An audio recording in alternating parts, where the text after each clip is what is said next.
history of Christianity is replete with examples that showcase the enduring impact of individuals that devoted their lives to spreading the gospel and serving others.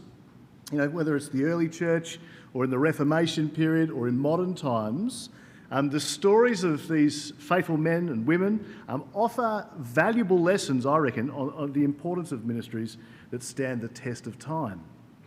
I had planned in this slot of mine to give a little survey of Christians who had lasting ministries, but I changed my mind, and I thought I'd just tell you the story of one, a person by the name of Charles Christopher Godden.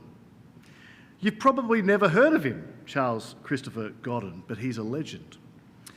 He's Moore College's most famous missionary and Moore College's only martyr.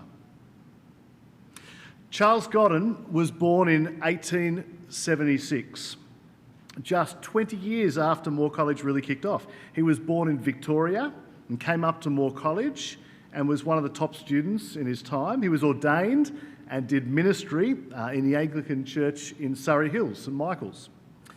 And while he was there, he heard from a visiting speaker, the Bishop of Melanesia, who was speaking about the Pacific Islanders who were crying out, he says, quote, crying out for someone to teach them the gospel. And Godden knew that there had already been 6 missionary martyrs in Vanuatu, but he was keen to serve nonetheless.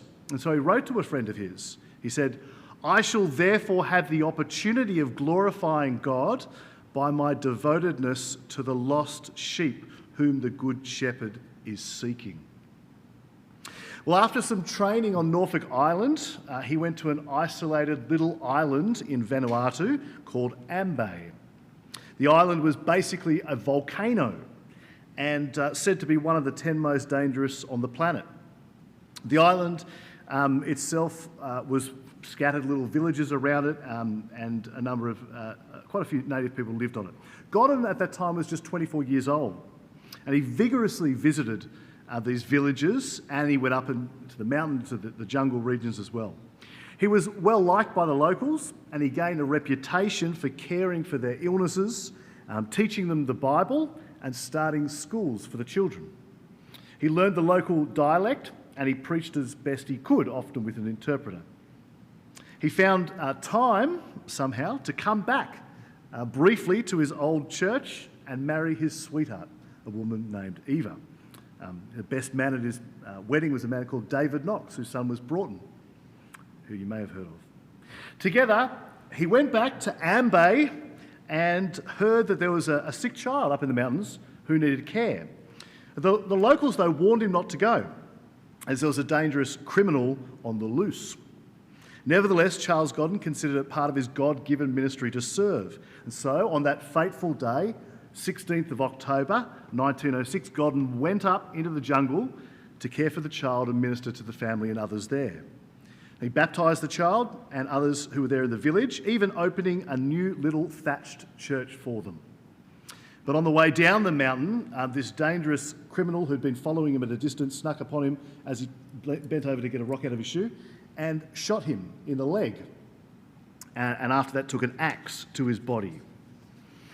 Godden managed to limp down the mountain, was carried onto a boat which returned him to one of the nearby villages.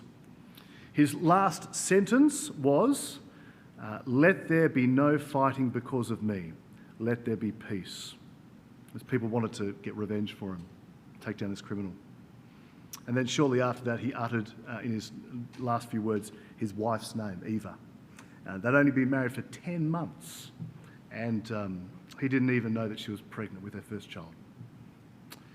Sad story, but one that had massive impact on those whom he served. On the day that he died, they actually dug a hole where he was first shot and axed to cover the blood, and they surrounded it with stones. The place is called Day Sale, which means the blood of Charles. It's still there today. The villagers held a peace ceremony shortly afterwards where a pig was slaughtered in the place of the guilty person. And this sacrificial peace ceremony is still used today by local preachers as an example of Jesus dying in our place.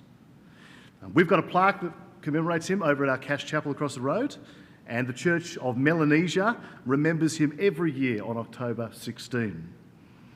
On the centenary of his martyrdom, Archbishop Peter Jensen went there and was presented with a spear as a sign of respect and appreciation for Charles Godden. And the most recent and best remembrance of him is this. The whole New Testament was translated into the local dialect and published in 2014. It's called the Charles Christopher Godden Memorial New Testament, and it continues to bring salvation to people who come to know Jesus. It stands as a testimony to Jesus, who came not to be served but to serve and give his life as a ransom for many. So, Charles Godden, Christ-centred, Bible-focused, sacrificial service. That's a ministry that lasts. A little example from history of a ministry that lasts. You'll be pleased to know that statistically it's pretty unlikely that you'll leave Moore College a martyr. Although you never know. But statistically, it's almost certain that you'll leave Moore College for years of Christ-centred, Bible-focused and sacrificial service. And how good is that?